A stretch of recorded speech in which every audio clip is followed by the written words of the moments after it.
En estos momentos, nada me importa más que el lenguaje. Al leer literatura, busco qué tanto y cómo la poesía o la narrativa altera el lenguaje y cómo dicha alteración refleja la estructura del lenguaje mismo. En este video hago un top de los poetas en cuya obra encuentro una compleja reflexión metalingüística, es decir, poesía donde el lenguaje devora el lenguaje como la serpiente alquímica. Este tipo de poesía no destaca por las emociones, que es lo que habitualmente la gente busca consumir en el arte, pues su poder reside en la forma pura y la desestructuración de la lengua. No es la primera vez que hablo de poetas así. En el video El lenguaje del lenguaje del lenguaje hablé de los precedentes que ya no describiré aquí como la poesía de Góngora o la de Mallarmé. Y en el video sobre los mejores libros del 2022 le di el primer lugar a Bronwyn, de Juan Eduardo Cirlot. Obra maestra que de entrar en este video llegaría a la cima del segundo, casi primer lugar. Este top es subjetivo porque remite a la intensidad con que me han afectado estos poetas. Pero mis juicios no serán arbitrarios y argumentaré en cada caso los aportes de cada obra según el tipo de alteración lingüística que efectúan. El poeta número 8 corresponde a la categoría de alteración de la unidad idiomática y es Ezra Pound. Este poeta norteamericano escribió uno de los libros de poesía más ambiciosos y largos del mundo, Los Cantos. Una obra que consiste en 116 poemas y que tardó 50 años en terminar. Poemas que contienen temas como la historia de China o las crisis económicas de Europa y Norteamérica. Entre esos grandes temas encontraremos fragmentos textuales, mitologías, filosofías, conversaciones y la vida de seres humanos concretos. Ezra Pound, sin embargo, no es un fenómeno aislado. Pertenece a una generación de poetas que hace 100 años recibía el nombre de imaginistas, quienes pensaban que el poema debía presentar imágenes claras y directas, como en la poesía oriental, china y japonesa. En los cantos está presente esa idea, pero también una teoría de la composición en pastiche, según la cual el poema no es una unidad separada, sino un tejido de remisiones a la historia de la literatura y aún más a la historia del lenguaje. Ejemplos de esto es La tierra baldía de su coetáneo T.S. Eliot, quien intercala entre sus versos fragmentos de Baudelaire, Nerval o Verlaine. Así pues, la belleza metalingüística de los cantos de Pound es que en sus poemas no está clausurado el inglés, sino que resplandecen varios idiomas en su diferencia. En la misma página podemos leer inglés, fragmentos de Flaubert en francés, un texto legal en italiano o en latín, y en otras páginas inglés con un extracto de Homero en griego, onomatopeyas o un ideograma chino. En algunos momentos resquebrajando no solo la unidad idiomática, sino la estructura morfológica y gramatical del inglés. A continuación, leeré el canto 39 para que la audiencia verifique lo afirmado.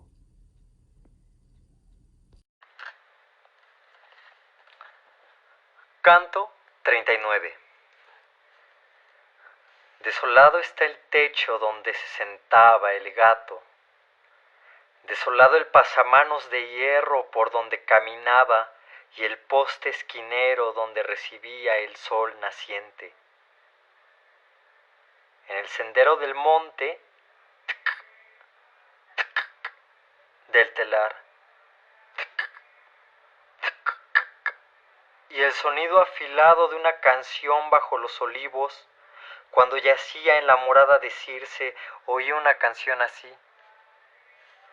Una pantera gorda yacía a mi lado, allí las muchachas hablaban de fornicar, las bestias hablaban de comer, todos aletargados, chicas folladas y leopardos gordos, los leones ebrios por la tisana de Circe, las chicas cachondas por la tisana de Circe, caca farmac edoquén.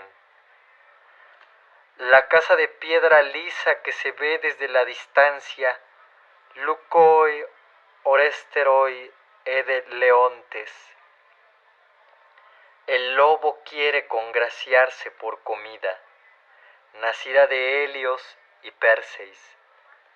Tenía por gemela Pasífae, venter venustus, cunicultrix, de la comisura terciopelada, ver novum, canorum, ver novum.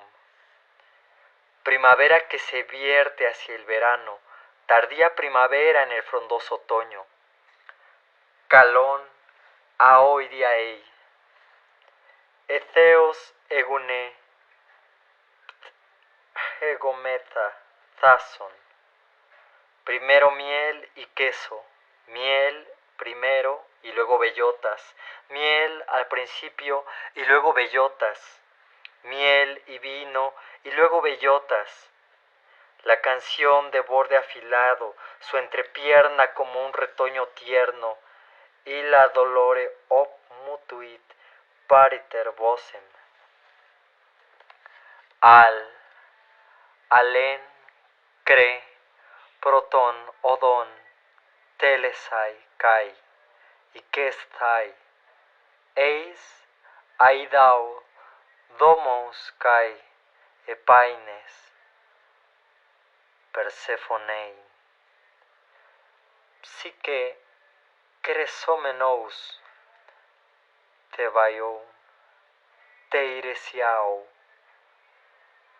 manteos, alao, tou, te, frenes, empedoi, eisi, tokai, tetheo, ti, noon, pore, Persephoneia. Cuando Ator se vio confinada en esa caja, flotando en la ola del mar, llegó Maba nadando con ligera brazada, flores de mar trenzadas en su cabello. ¿Qué eres, caja? Soy Ator. Chemaida menon si parte il diletto, fulvida di folgore. Vino aquí con Glauco inadvertidamente, nec ibi in harum, nec in harum ingresus sum. Discutid esto en la cama, dijo la dama. Eune, kai, filoteti, efata kirk. Es Talamón. Euríloco, Maser, mejor allí con buenas bellotas que con un cangrejo por ojo y 30 brazas de peces, remolino verde en la cuenca, bajo el pórtico, Quirqué. Me parece que tú eres Odiseo. Te sentirás mejor después de comer, siempre con tu mente en el pasado. Adorcum autem quisquam, non dum nave nigra pervenit. ¿Y has visitado el infierno en bote alguna vez? Sumus infide, puelaque canamus sub nocte. Allí en el prado, a la noche de flora, con jacintos, con azafrán, el filo de la primavera sobre la hierba. 50 y 40 juntos, erimen aite kudonai. Between April and March, entre abril y marzo, con savia nueva en las varas, con flores de ciruelo por encima, con almendras en la vara negra, con jazmín y hoja de olivo, al ritmo del compás, desde la salida de la estrella hasta la semioscuridad, de semioscuridad a semioscuridad, incesante el compás, lado a lado en el promontorio, con los ojos de la diosa en dirección al mar, por Circeo, por Terracina, con los ojos de piedra vacuos apuntando hacia el mar. Con un único compás, incesante, fac deum est factus, ver novum, y así hizo la primavera. Puedo ver apenas sus ojos en la oscuridad, no la rama que pisó. Impulsado de la carne a la luz, he tragado la bola de fuego. Atraverso le foglier. Su estaca ha hecho Dios en mi vientre. Sic loquitur nupta, cantat sic nupta. Hombros oscuros han agitado el relámpago, en los brazos de una niña ha anidado el fuego. No yo, sino la cierva lo avivó, cantat sic nupta, he comido la llama. En el séptimo lugar, expondré la categoría alteración de la cosa, hablando del poema Cada cosa es Babel, de Eduardo Lizalde. Este poeta explora temas como la belleza, el erotismo, las rosas y los tigres. Pero como una isla espejismo navega su poema Cada cosa es Babel, cumbre de la vanguardia poeticista. Lizalde discurre un solo acto, el nombrar, es decir, la relación poética entre las palabras y las cosas.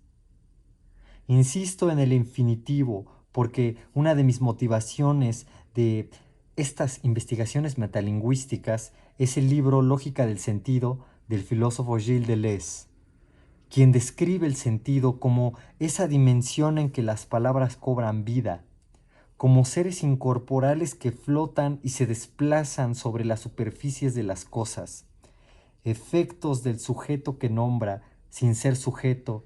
El nombrar es impersonal. En el poema Cada cosa es Babel, el poeta nombra las cosas como si fuera un pescador cazando con una red de palabras. Pero los nombres no son entidades quietas.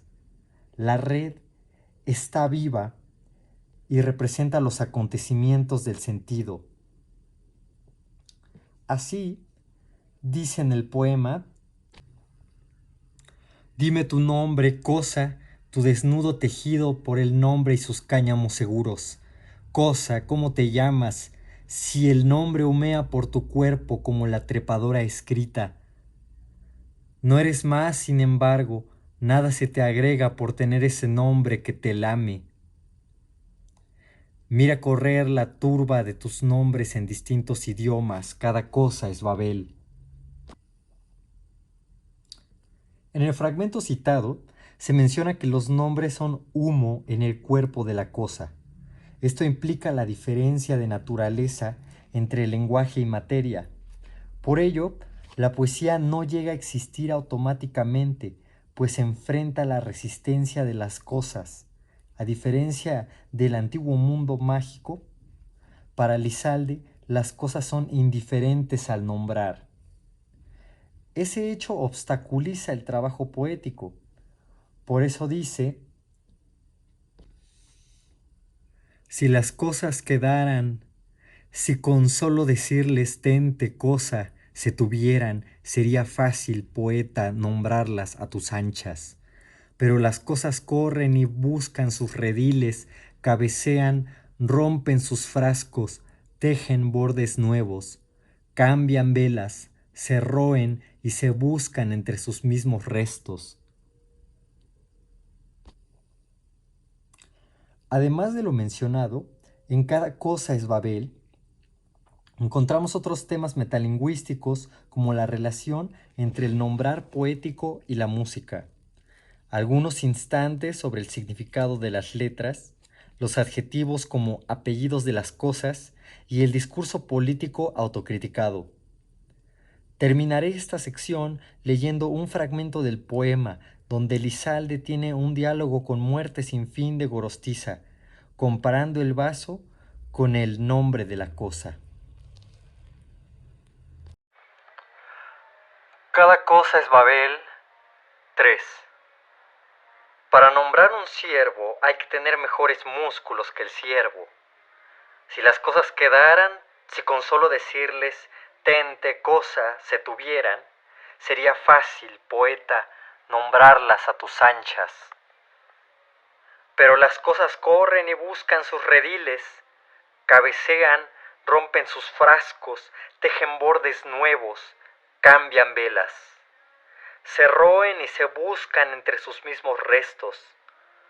Poeta de las cosas esféricas e inmóviles, homondas y lirondas, no podemos decir sencillamente roca y pintar una marina o colocar un pájaro costero junto a la mansa cosa bautizada. Tenemos que nombrar a lengua suelta, al correr de la cosa y sus achaques, roca, lasca, rompiente, turbonada, albatros, gamo, estruendo, maremoto. Basta del metro y el almud, de los vasos conclusos, del agua que se bebe por litros o por llambos. Cuando las cosas hierven, pavos reales, y se esponjan aristas, rasgaduras, se derraman del nombre como el cuero del toro más allá del hierro de su poseedor. El vaso inmenso vuelve hacia el dedal, en su colmarse con las cosas de ingente levadura. El vaso y sus prejuicios de geómetra o frontera se caen como la sopa en su trayecto, porque la cosa y límite no es cosa terminada, sino chorro perpetuo sobre el vaso. Y el vaso ha de ser geyser de cristal, siempre vaso inconcluso, solo compuesto a diario de bordes que envejecen al doblarse. Y el vidriero soplando debe construir bien vasos de bordes y bordes sobre bordes. El hombre es lo que llena cada vaso, lo que colma, pero es vaso también de sus humores, mar que construye a trancos su lecho interminable. El hombre es todo bordes sobre bordes, el vino y el cristal, pura impureza purificadora, impureza perfecta, pura imperfección. Agua, copa, artesano, vidriero y aguador, el escultor del vino, el bebedor del vino. En la sexta posición coloco la poesía de Frisia Guerrero, en la categoría de alteración espacial. Sus poemas representan y van más allá del legado de Mallarmé. Tal herencia implica dos ideas. La primera es la transformación de la página en blanco en el espacio exterior para la constelación que es el poema. La segunda idea es la abstracción. La poesía de Frisia expande un cosmos de sentido impersonal. En sus versos flotan como esferas errantes imágenes sin un yo y sin un tú. La tercera persona de un sé subvertido y abismado en el cual los versos se descomponen y las palabras en ellos contenidos también se fragmentan.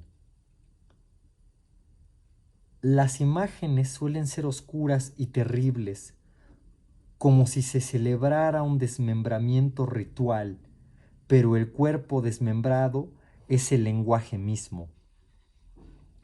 En la poesía de Frisia Guerrero encontramos una propuesta que, como pocas en la poesía del siglo XXI, desarrolla hasta sus últimas consecuencias la disciplina de la poesía impersonal, metalingüística, abstracta y sombría. Leo entonces sus poemas sentido y alocución morfosintáctica.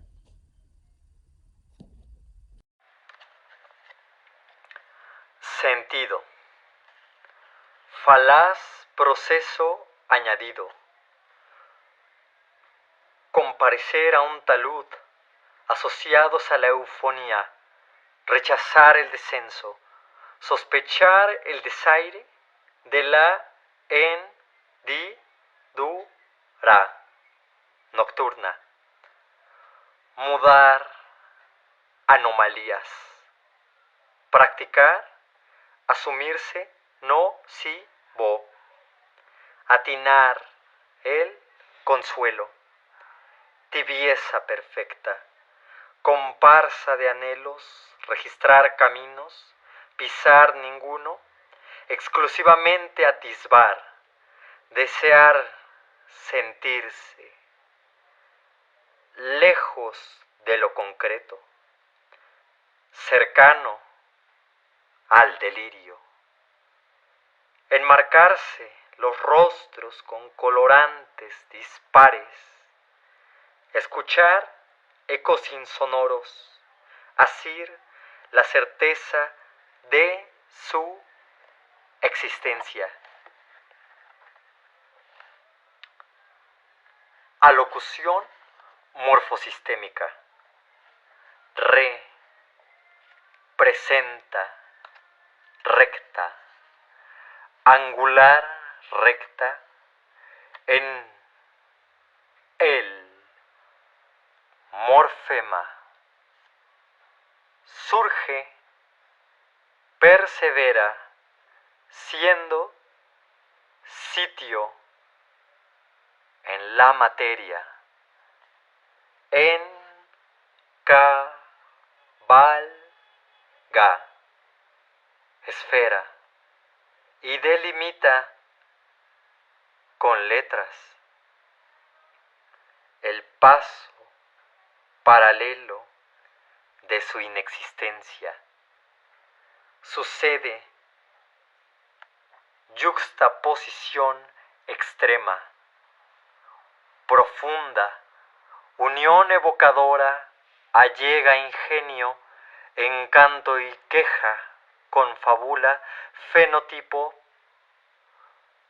polifónico, muta, conforma, fina figura, conforma, retablo, raso, conforma, tenue ternura. Alocución morfo, sistémica, mítica, sintaxis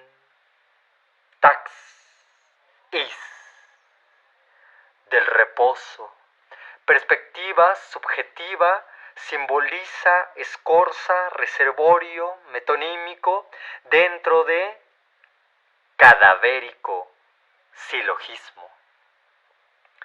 Táctil intuición de inmóvil geometría, puntea rasgos fractálicos, contrapuestos, pronunciamientos, dinamizan liberto espacio en la énfasis de ciclópeo fuste, secuela de segmento abstracto, emancipa, paradoja, viva, sinestesia del delirio y resoplido, fallecido antítesis se despedaza en la aureola horizontal de los sentidos, subdivide su carácter, sí, la,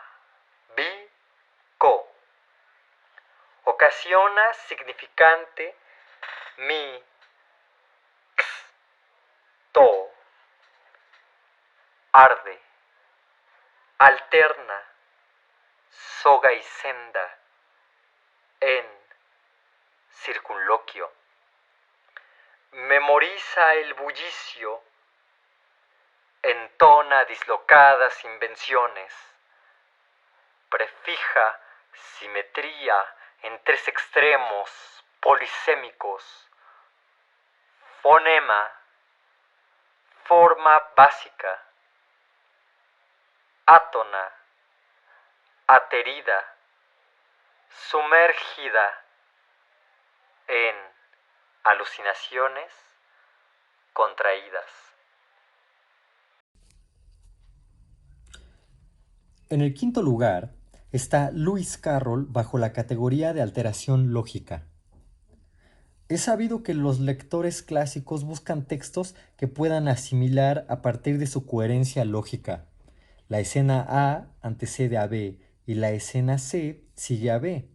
El personaje A sigue siendo A y no hace más que desarrollarse. Pero la belleza de la poesía y la narrativa de Carroll es que no siempre hay coherencia lógica en los elementos de sus textos. Esto es muy significativo teniendo en mente dos hechos. Lewis Carroll era un destacado lógico matemático del siglo XIX, pero también era tartamudo. ¿Qué significa ser un lógico tartamudo? La tartamudez distorsiona la normalidad del discurso oral. La lógica busca reparar las distorsiones instaurando un discurso perfecto por su claridad formal. Pero al mismo tiempo, la lógica es anormal, porque la humanidad no tiende a expresarse de forma clara y sin ambigüedades, de forma no contradictoria, a pesar de que estigmatiza a quienes hablan de forma más ambigua. De lo anterior se concluye que el discurso de Carroll es doblemente anormal. Los personajes de sus poemas y cuentos hablan mal, expresan distorsiones del habla, hablan oscuro y crean nuevas palabras. Criaturas del lenguaje imposible como el Jabberwocky, el Snark, el Boyum o el Bandersnatch. Pero también la literatura de Carroll lleva hasta sus últimas consecuencias la lógica, de modo que, o bien encuentran una paradójica indecidible que conduce a la locura, o bien abstraen tanto la concreción de su diálogo transformándose en seres más que humanos, así los personajes de Carroll, ideas puras, diálogos que, más que ser humanos, son conceptos, pero no conceptos de un plano moral alegórico, sino conceptos puros. De ahí que regrese aquí la filosofía de Deleuze, quien hablaba de cómo la literatura de Carroll crea aventuras del lenguaje, no aventuras humanas. La poesía de Carroll no podía ser comprendida por los adultos que se burlan de la incorrección de los tartamudos, siendo que el habla de los adultos no es transparente, pero tampoco podía ubicarse entre los lógicos, quienes permanecían en el ideal de construir un buen sentido lógico y evitar a toda costa las paradojas, los contrasentidos y las contradicciones. Entonces, el discurso del matemático demente solo podía hacerse oír entre los niños, sobre todo las niñas, para quienes el lenguaje es juego, juego de palabras, adivinanzas y aventura, por más irracional que pueda llegar a ser. Después de todo, la infancia es siempre el último refugio del mito. Sin más preámbulo, deambularé en la lectura del poema denominado Las Tres Voces, traducido por otro loco, Leopoldo María Panero. Con ello termino este video para continuar en otro la siguiente parte del topo.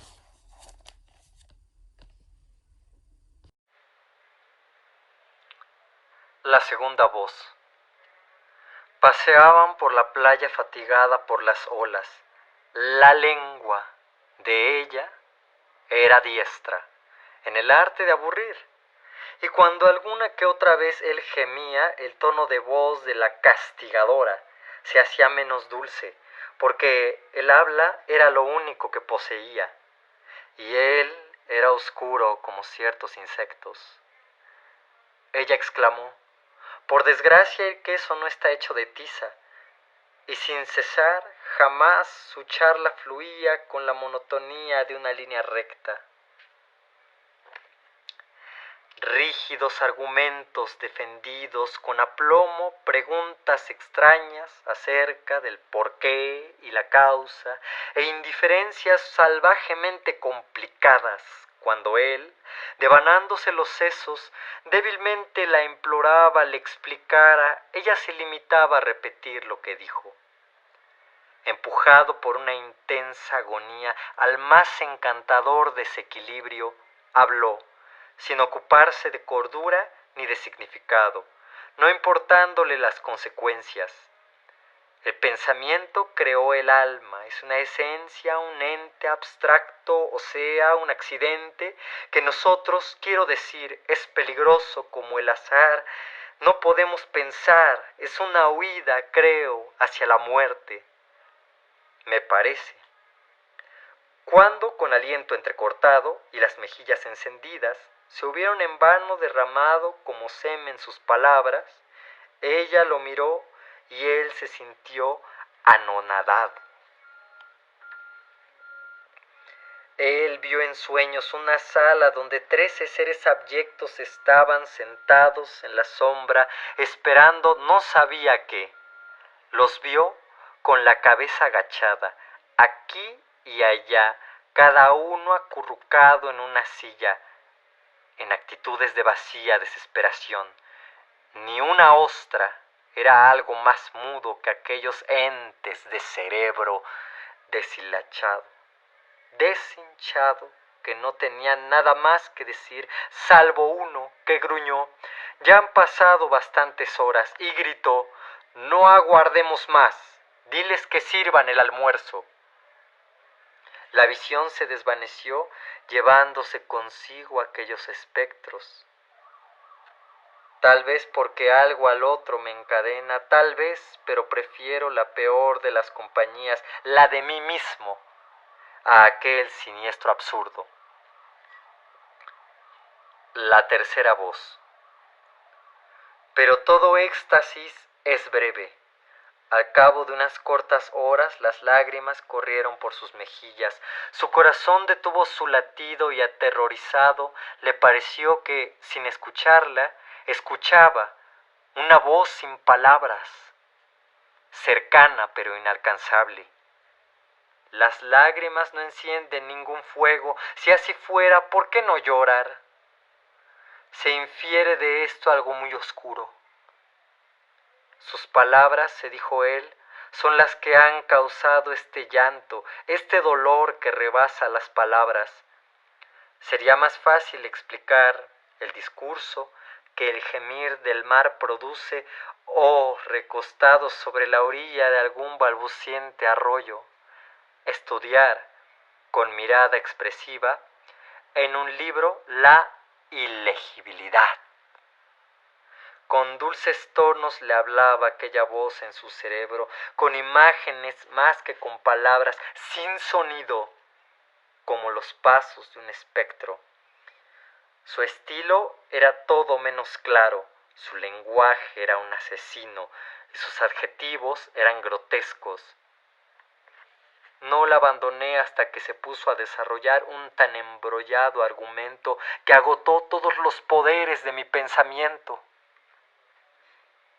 Y, enfermo por ese exceso de desastre, postrado en el polvo, inclinó la cabeza y se tendió medio muerto.